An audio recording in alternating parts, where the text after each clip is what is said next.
Palavra da Verdade, com Hernandes Dias Lopes. Abra sua Bíblia comigo, por favor. Evangelho de Cristo, conforme o relato de Marcos, capítulo 4, versos 35 a 41. Marcos 4, 35 a 41.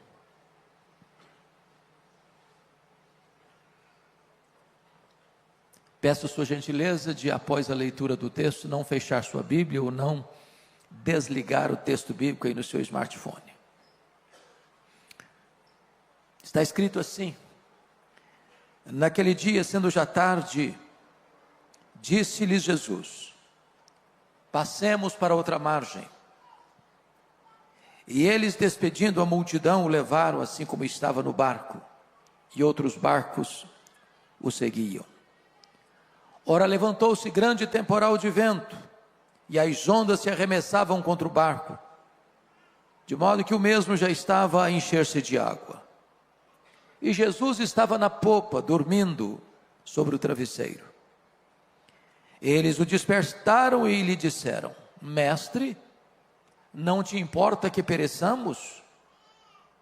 E ele, despertando, repreendeu o vento e disse ao mar: acalma-te, emudece. O vento se aquietou e fez-se grande bonança. Então lhes disse: por que sois assim tímidos? Como é que não tendes fé? E eles, possuídos de grande temor, diziam uns aos outros: quem é este, que até o vento e o mar lhe obedecem? Eu quero conversar um pouco com os meus irmãos sobre o tema: não desanime, Jesus está no controle.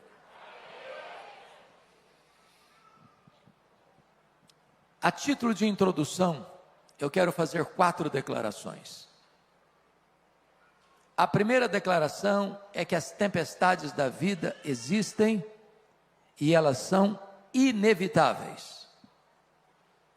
Nós não vivemos numa bolha, numa estufa. Nós não estamos blindados, nem temos imunidade especial. As tempestades chegam para todos, grandes e pequenos, ricos e pobres, doutores e analfabetos,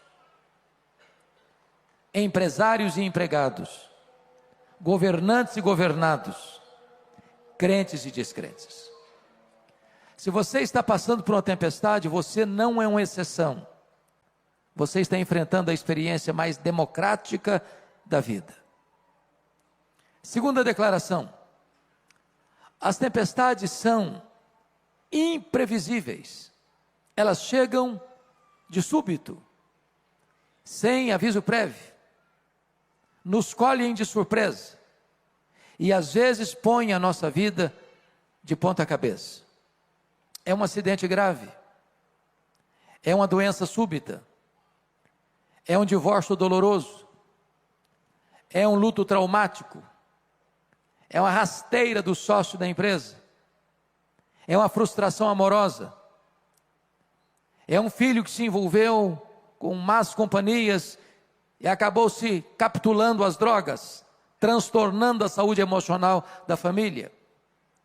É uma situação que você nunca imaginou passar na vida, mas está passando. Talvez a geografia onde ocorreu esse fato, aqui lido, possa nos ajudar a entender esse ponto. Eu acho que todos vocês sabem que o chamado Mar da Galileia é o maior lago de águas doces do Oriente Médio. Esse lago tem 21 quilômetros de comprimento por 14 quilômetros de largura. Esse lago está a 220 metros abaixo do nível do mar Mediterrâneo. Esse lago está encurralado por montanhas. Do lado oriental, as montanhas de Golã, do lado ocidental, as montanhas da Galileia.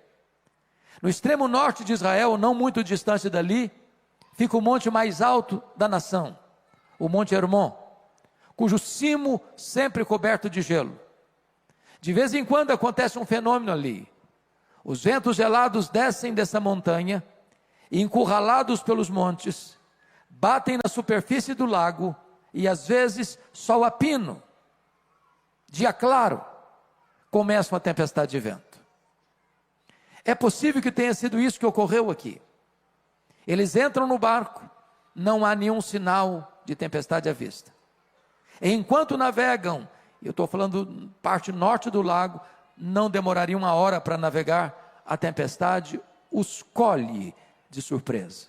É assim na vida.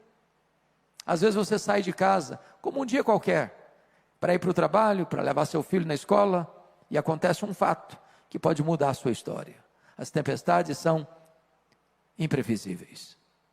A terceira declaração é que as tempestades são inadministráveis, muitas vezes. Às vezes você não tem mais controle. As rédeas fogem das suas mãos. O que é curioso é que pelo menos 4 daqueles discípulos eram pescadores, e a maioria deles havia nascido ao redor desse lago. Eles conheciam cada palmo desse lago.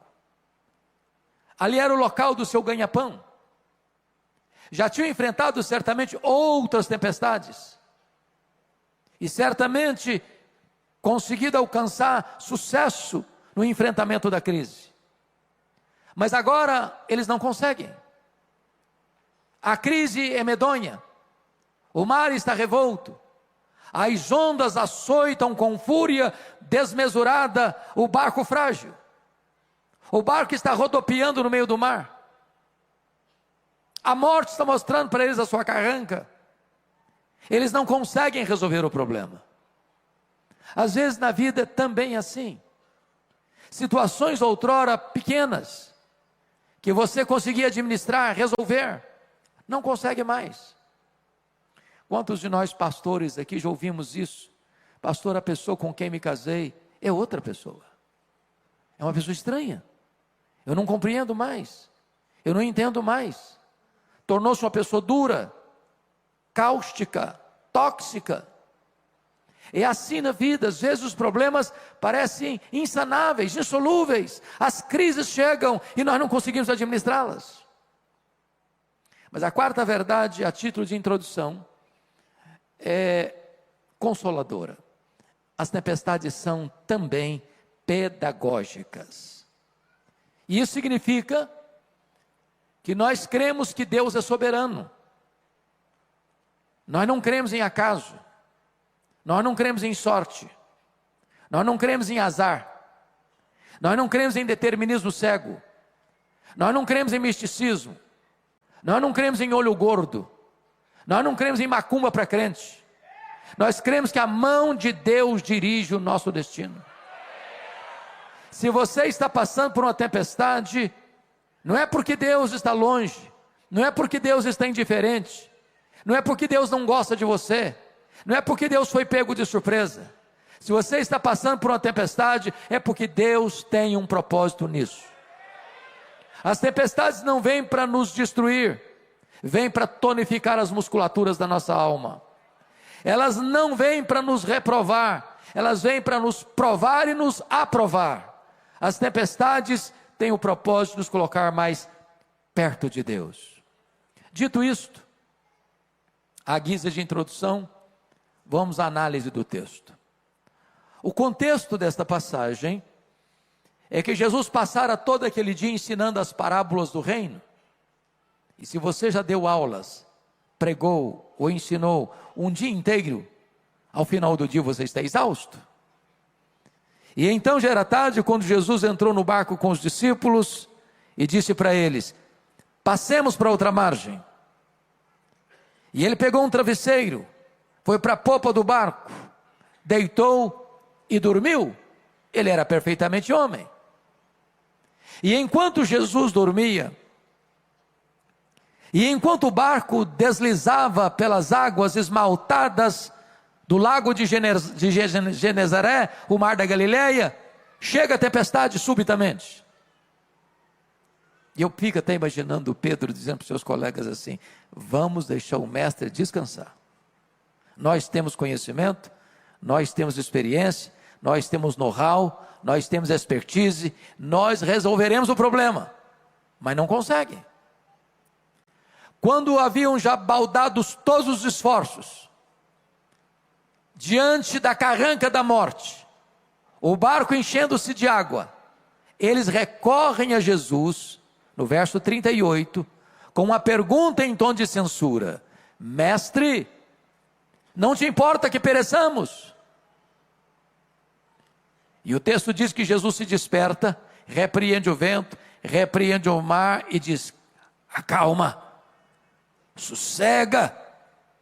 E o mar se encolhe como uma fera amansada, o vento recolhe as recâmaras, a grande bonança. Então Jesus se volta para eles no verso 40 e pergunta: por que sois assim tímidos? Como é que não tendes fé? E eles, tomados de profunda reverência, perguntam uns para os outros: quem é este, que até o vento e o mar lhe obedecem?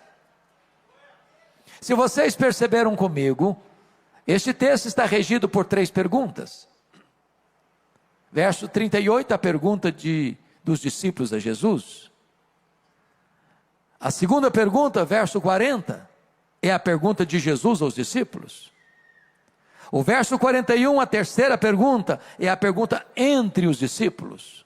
Ora, se o texto está regido pelas 3 perguntas, é sobre elas que vamos conversar daqui para frente.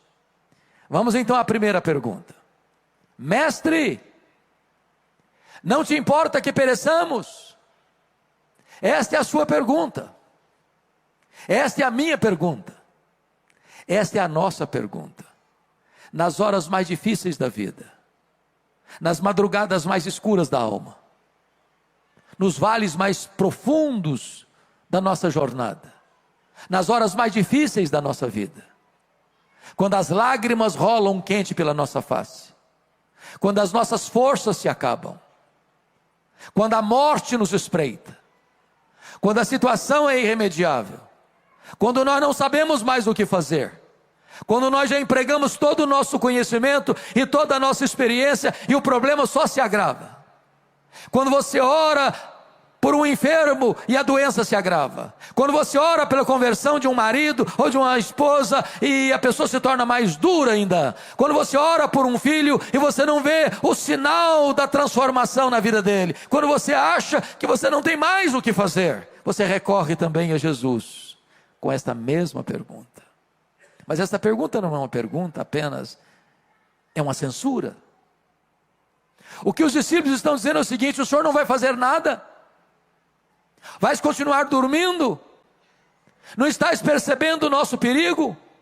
Não estás vendo que a morte nos encurrala? Vais continuar assim?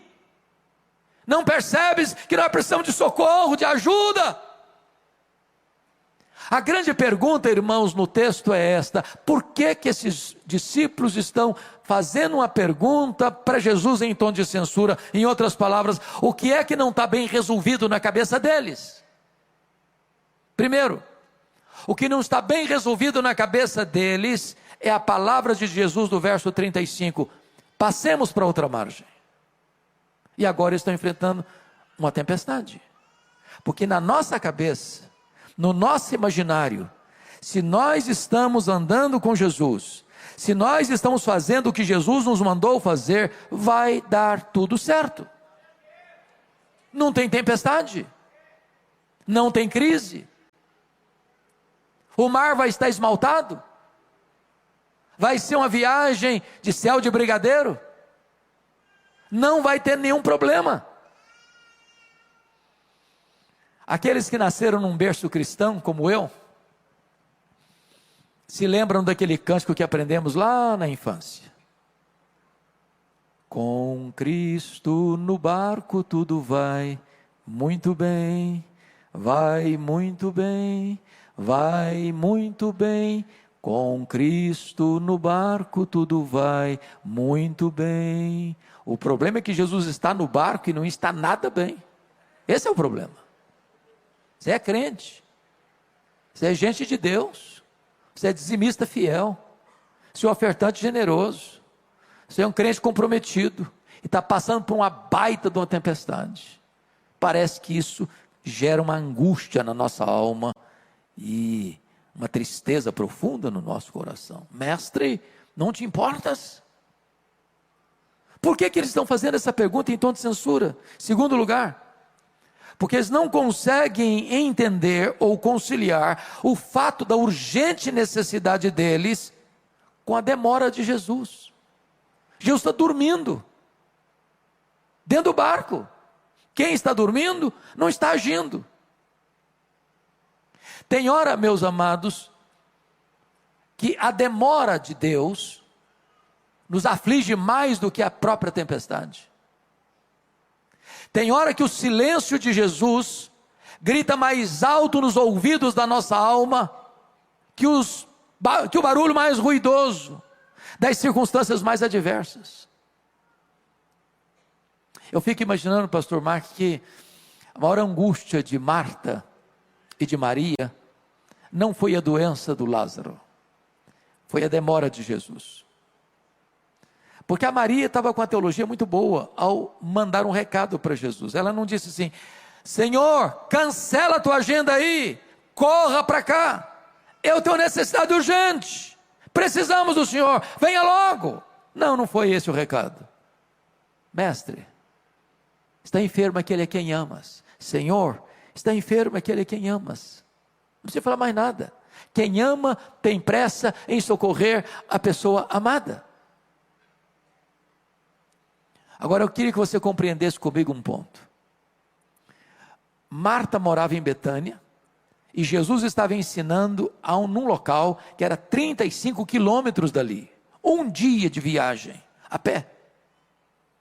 Então percebam vocês que aquele homem sai da casa da Marta, caminha um dia inteiro, chega lá e disse: Senhor, a Marta mandou falar para o Senhor que está enfermo aquele em quem tu amas. Aí Jesus diz assim: esta enfermidade não é para a morte, é para a glória de Deus. Mas Jesus disse para os discípulos assim: o Lázaro morreu. Morreu quando? No mesmo dia que o emissário saiu da casa da Marta. No segundo dia o homem volta com um recado para Marta: esta enfermidade não é para a morte, é para a glória de Deus. Mas quando ele chega lá, o Lázaro já está morto e sepultado. Olha o nó na cabeça da Marta. Diz o texto que Jesus fica mais 2 dias onde estava depois de receber o recado. Se o homem gastou um dia para ir, mais 2 dias são 3 dias. Aí Jesus vai no outro dia, que é o 4º dia. Quando chega lá, o Lázaro está morto e sepultado há 4 dias. Quando Marta vai encontrar-se com Jesus, ela nem falou shalom para ele, nem falou bom dia para ele, foi logo despejando a sua mágoa. Se tu estiveres aqui, meu irmão não teria morrido. Em outras palavras, o senhor chegou atrasado, agora não adianta mais.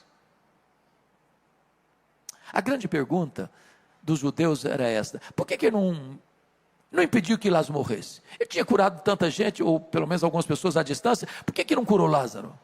Ou no mínimo, por que ele não veio com o emissário para demonstrar pelo menos solidariedade, amizade? Por que ele ficou mais tanto tempo para lá? Por que ele só veio no 4º dia?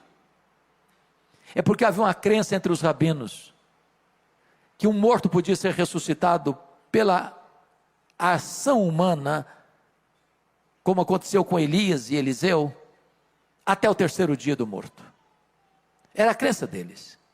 Na crença deles, depois de 4 dias, nenhum homem poderia ser o instrumento do milagre, só o próprio Deus em pessoa podia fazer esse milagre. Jesus espera até o 4º dia, para que a nação de Israel entendesse que não era apenas um grande homem entre os homens, ele era o próprio Deus entre os homens.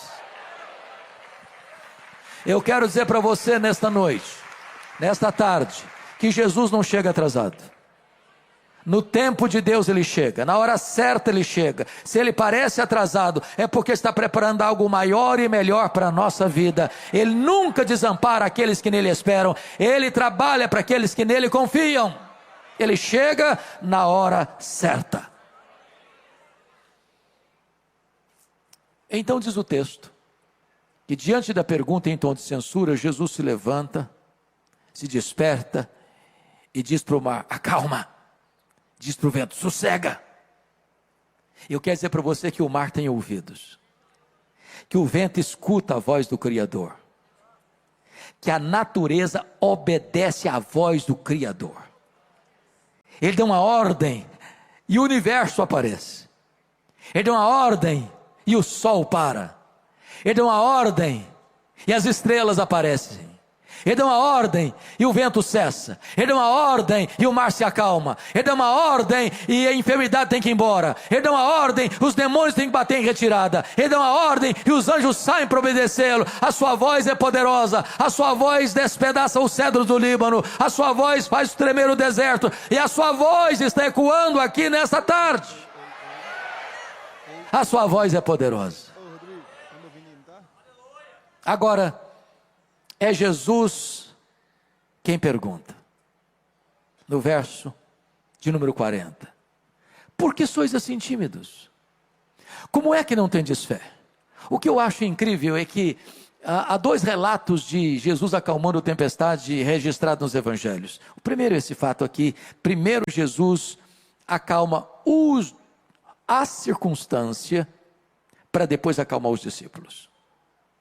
Mas na outra tempestade, quando Jesus caminha sobre as águas, vai ao encontro dos discípulos na quarta vigília da noite, primeiro Jesus acalma os discípulos. Tende bom ânimo, sou eu, não tenham medo, para depois acalmar a tempestade. E por que Jesus muda de metodologia? Porque Jesus sabe que às vezes a tempestade que nos assola está do lado de fora de nós. E Jesus sabe que tem hora que a tempestade que nos assola está dentro de nós. Tem hora que o maior perigo que enfrentamos são as circunstâncias da vida. Tem hora que o maior perigo que nós enfrentamos são os nossos sentimentos. E Jesus está aqui e sabe qual é a tempestade de fora e qual é a tempestade de dentro. E Ele está aqui hoje para acalmar a tempestade de fora e a tempestade de dentro. Ele está aqui para acalmar as circunstâncias e acalmar o seu coração. Mas Jesus então pergunta para eles assim: por que sois assim tímidos?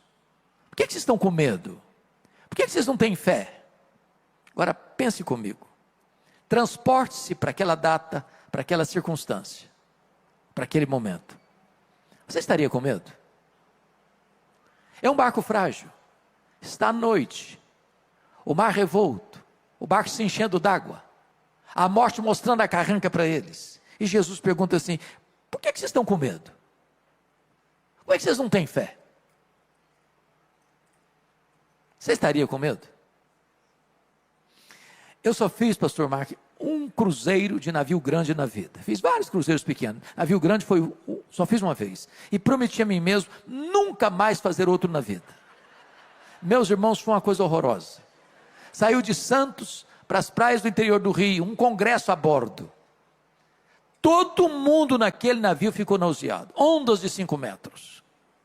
Saímos para ir para jantar, apalpando as paredes do corredor, e voltávamos sem entrar no restaurante, vomitando pelo corredor. Quando nós estávamos retornando, sabia que tinha 8 horas pela frente, e não dá para dizer: para que eu quero descer. Eu só fiz uma oração, falei: meu Deus, ou eu durmo ou eu morro, eu não aguento isso. Agora imagine você num barco pequeno, surrado pelas ondas, rodopiando no meio do mar, prestes a naufragar. E Jesus pergunta assim: vocês estão com medo por causa de quê? Como é que vocês não têm fé? A grande pergunta é por que eles deviam ter fé e não medo. E eu vou lhes dar 4 razões por que eles deviam ter fé e não medo. Primeiro, eles deviam ter fé e não medo por causa da promessa de Jesus no verso 35: passemos para outra margem. Se Jesus disse passemos para outra margem, qual era o destino deles? A outra margem. Então, se você esquecer o sermão desta noite e lembrar-se apenas dessa frase que eu vou dizer, me sinto recompensado neste momento. E a frase é esta: promessa de Jesus e realidade são a mesma coisa. Ele é o avalista da sua própria palavra. Se Ele prometeu, Ele é fiel para cumprir. Em todas as promessas de Deus nós temos o sim e nós temos o amém. Então creia que se Ele falou, Ele vai fazer. Se Ele diz passemos para outra margem, o destino é a outra margem e não o fundo do mar. Segunda coisa, por que eles deviam ter fé e não medo? É por causa da presença de Jesus. Jesus estava dentro daquele barco. E Jesus é o Criador do céu, e Jesus é o Criador da terra, e Jesus é o Criador do mar, e Jesus é o Criador do vento, e a criatura não pode vencer o Criador tem controle sobre a criatura. Entendamos isso. Se você é crente, você pode enfrentar a tempestade na vida, mas se você é crente, você nunca enfrentará naufrágio na vida. Jesus está com você. Eu quero lhe dizer que o maior antídoto contra o medo, ou o único antídoto real contra o medo, não é a força dos seus músculos tonificados. Não é o dinheiro que você tem no banco, ou nas casas, apartamentos e fazendas. O que livra você do medo não é o conhecimento que você tem, os diplomas que enfeitam as suas paredes, ou as paredes do seu escritório. O que livra você do medo não é a influência social, política, econômica que você exerce nessa cidade. O fato de você enfrentar o medo, só tem um antídoto que livra você do medo, é a certeza de que Jesus está com você em toda e qualquer situação. Ainda que eu ande pelo vale da sombra da morte, eu não temerei mal nenhum, porque tu estás comigo, a tua vara e o teu cajado me consolam. Terceiro, por que eles deviam ter fé e não medo? Por causa da paz de Jesus. Jesus estava dormindo naquele barco. E a pergunta é, Jesus sabia que a tempestade viria? Obviamente que sim. E se sabia, por que dormiu? Dormiu porque sabia que tudo estava sob controle. Então eu vou lhe dar uma definição de paz. Paz não é ausência de tempestade. Paz é a certeza que apesar da tempestade, tudo está sob controle. Não do seu controle, não do meu controle, mas do controle de Jesus. Ele não perdeu as rédeas da sua vida porque você está passando por uma crise. Ele não está impotente de mãos amarradas porque você está enfrentando um vale sombrio. Entenda isso. O Senhor Jesus está com você. E mesmo na tempestade você pode ter aquela paz que excede todo o entendimento. Quarto lugar. Por que eles deviam ter fé e não medo? Por causa do poder de Jesus. É curioso que Marcos cuidadosamente reúne ao redor desta passagem outros fatos que retratam o poder de Jesus. Se não vejamos, aqui ele tem poder sobre a natureza. Ele controla o céu, ele controla a terra, ele controla o mar, ele controla o vento, ele controla a natureza, ele tem controle sobre toda a criação. Mas notem comigo, depois dessa tempestade, é de noite, e ele desembarca do lado oriental do lago, da região que nós chamamos de Decápolis. Eram 10 cidades gentílicas.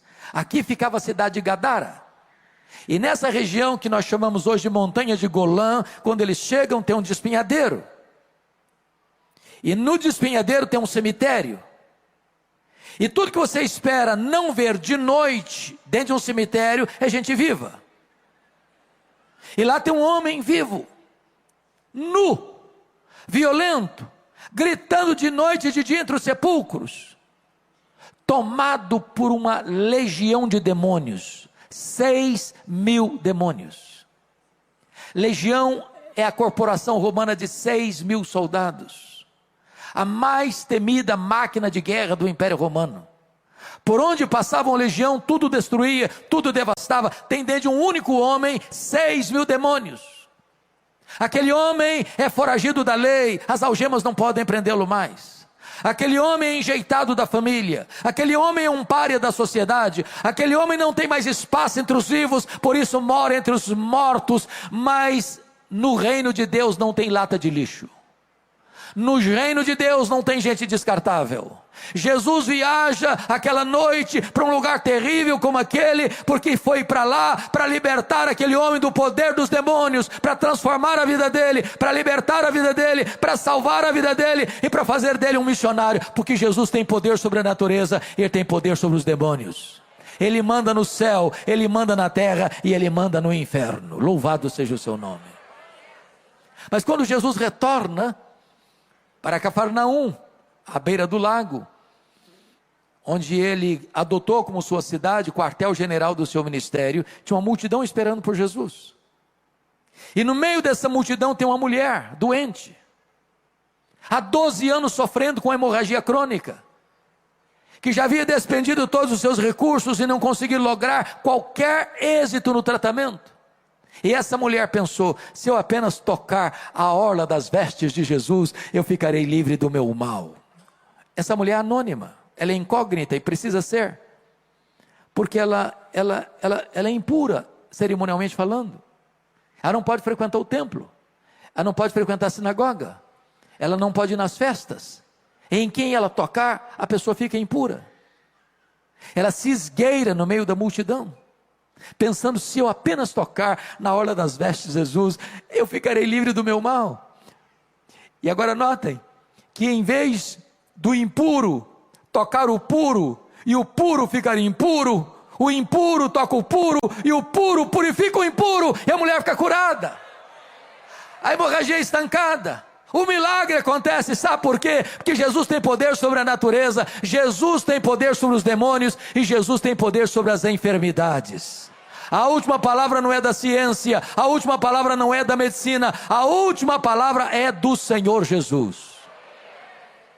Mas tem também nessa multidão um homem muito aflito, é Jairo, o chefe da sinagoga de Cafarnaum, talvez o homem mais conhecido. O chefe da sinagoga, irmãos, tinha uma função tão importante. Eu dirigia a sinagoga. A sinagoga, durante a semana, era um local de reuniões, de decisões importantes da sociedade, da cidade. No sábado era um lugar de estudar a lei. O problema é que essas alturas, Jesus já não era mais uma pessoa benquista na sinagoga de Cafarnaum. Se você ler Marcos capítulo 3, episódio que precede este, Jesus num sábado estava nessa sinagoga e viu lá atrás um homem com a mão seca, a mão direita seca, mirrada, e Jesus diz para o homem assim: fica de pé.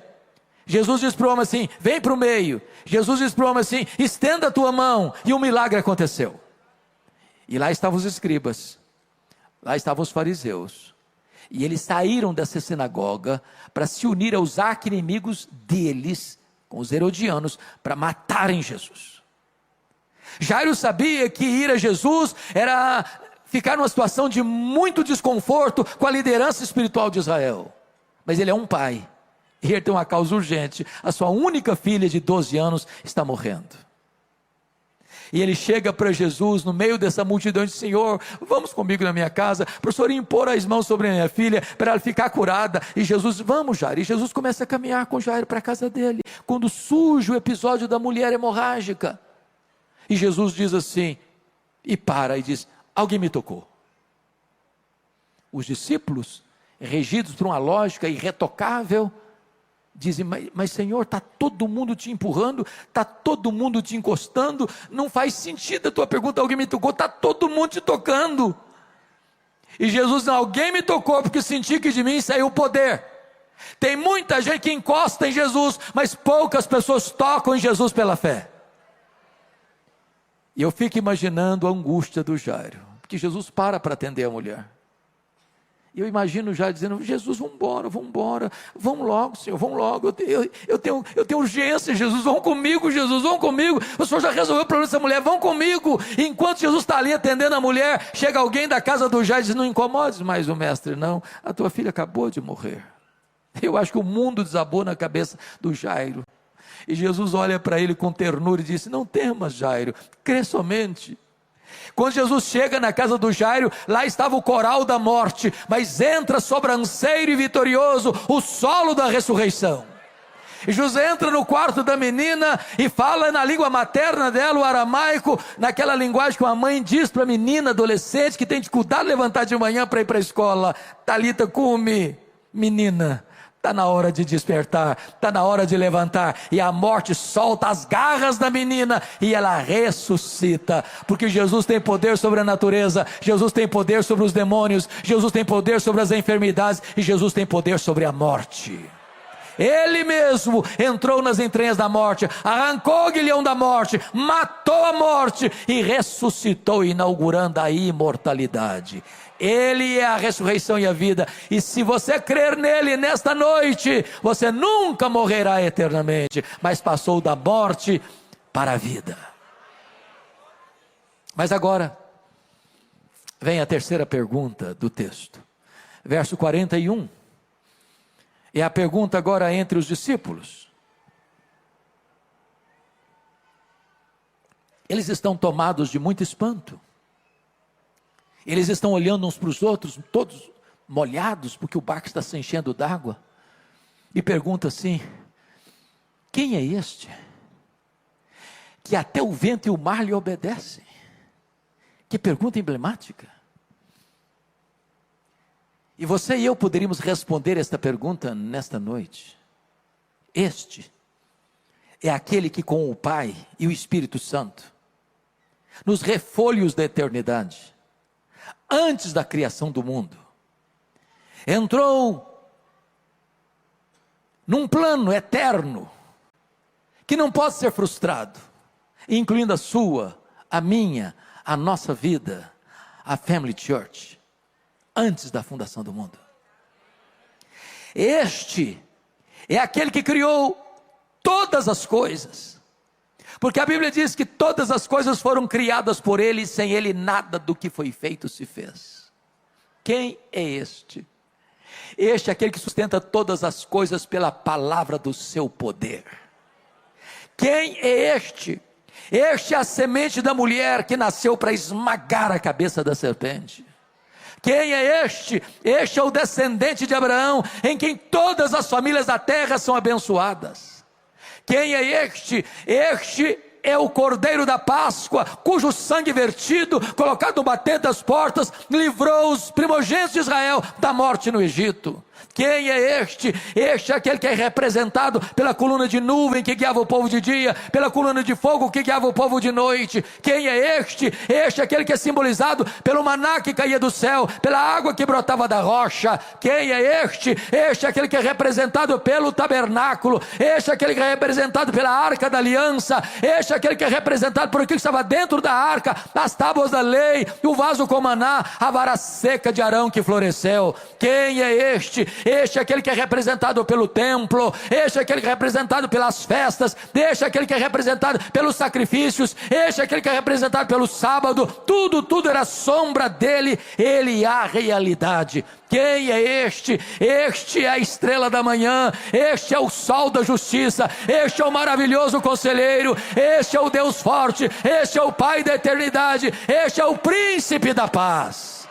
Quem é este? Este é o verbo que se fez carne e habitou entre nós. Este é o Cordeiro de Deus que tira o pecado do mundo. Este é o Cordeiro que foi morto, mas está vivo pelos séculos dos séculos e tem a chave da morte e do inferno. Quem é este? Este é o Alfa, este é o Ômega, este é o princípio, este é o fim, este é o Rei dos reis, este é o Senhor dos senhores.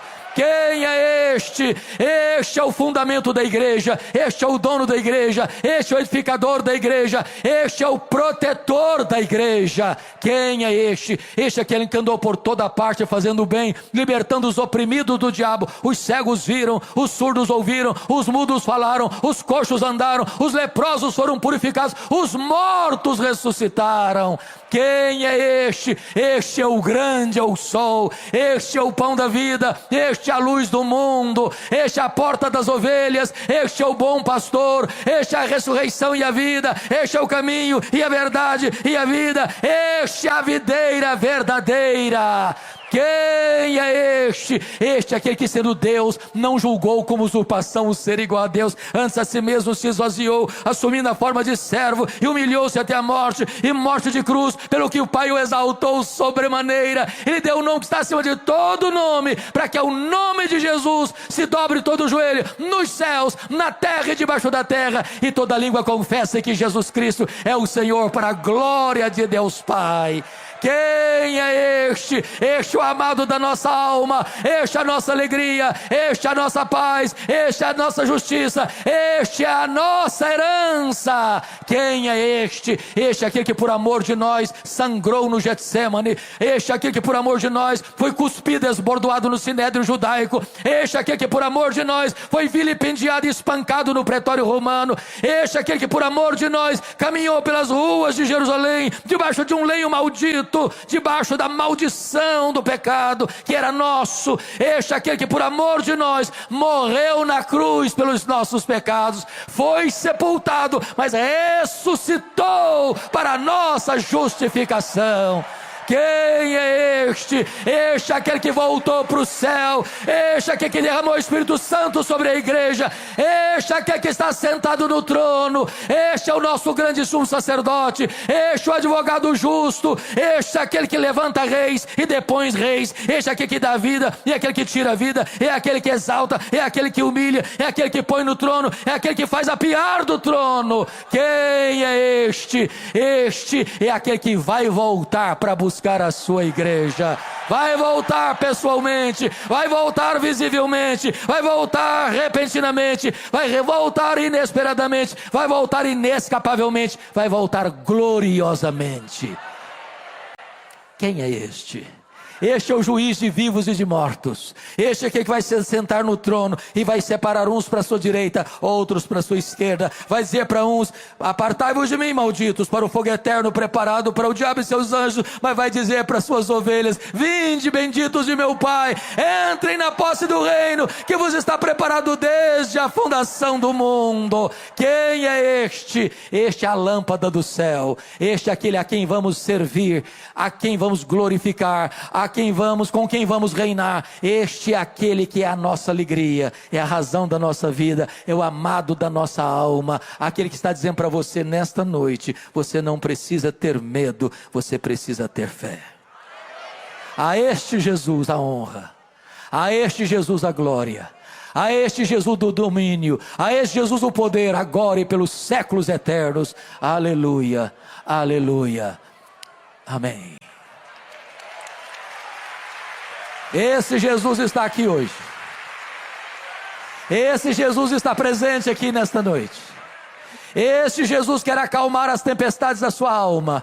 Esse Jesus quer pacificar o seu coração. Esse Jesus quer perdoar os seus pecados. Esse Jesus quer romper as cadeias da sua vida. Esse Jesus quer dar a você hoje a vida eterna, vida plena e vida abundante.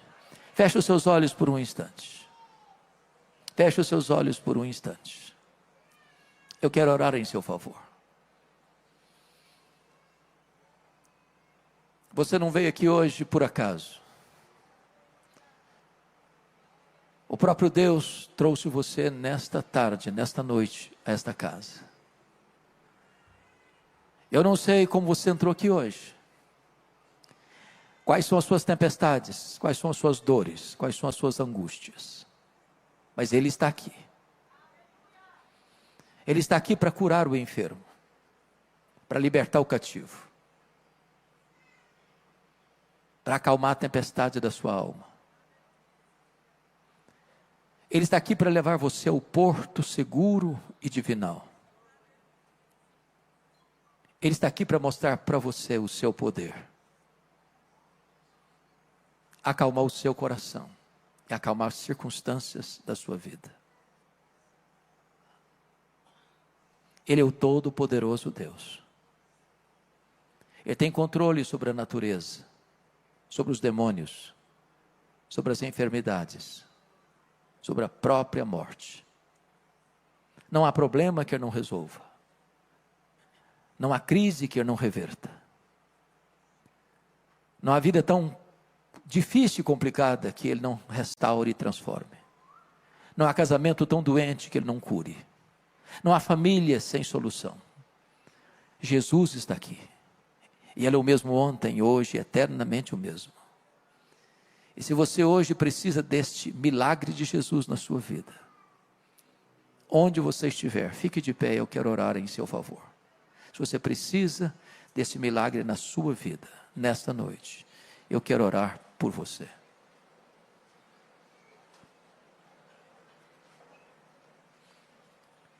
Deus, aqui está o teu povo, aqui está a tua igreja. Aqui estão tuas ovelhas. Pessoas pelas quais Jesus morreu e verteu o seu sangue. Aqui estão aqueles que passam também por lutas, por dissabores, por crises, por tempestades. Meu Deus, tem muitas tempestades que nós não sabemos mais o que fazer.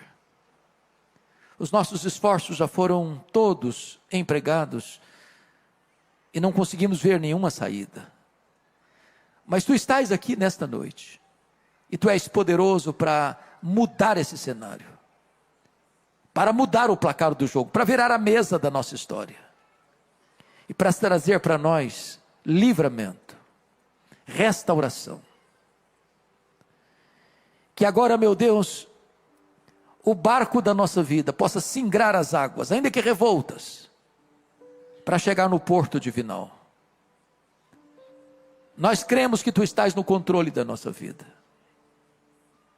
Ainda que não vejamos, ainda que não sintamos, ainda que a providência seja carrancuda, ainda que a circunstância seja adversa, nós cremos que tu és poderoso nesta noite para acalmar o nosso coração.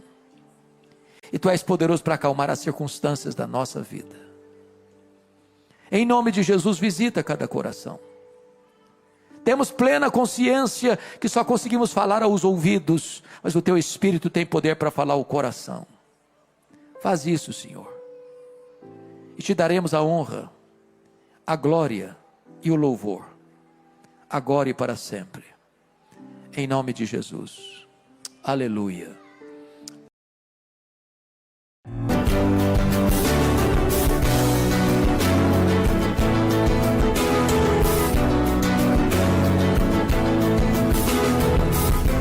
Palavra da Verdade, com Hernandes Dias Lopes.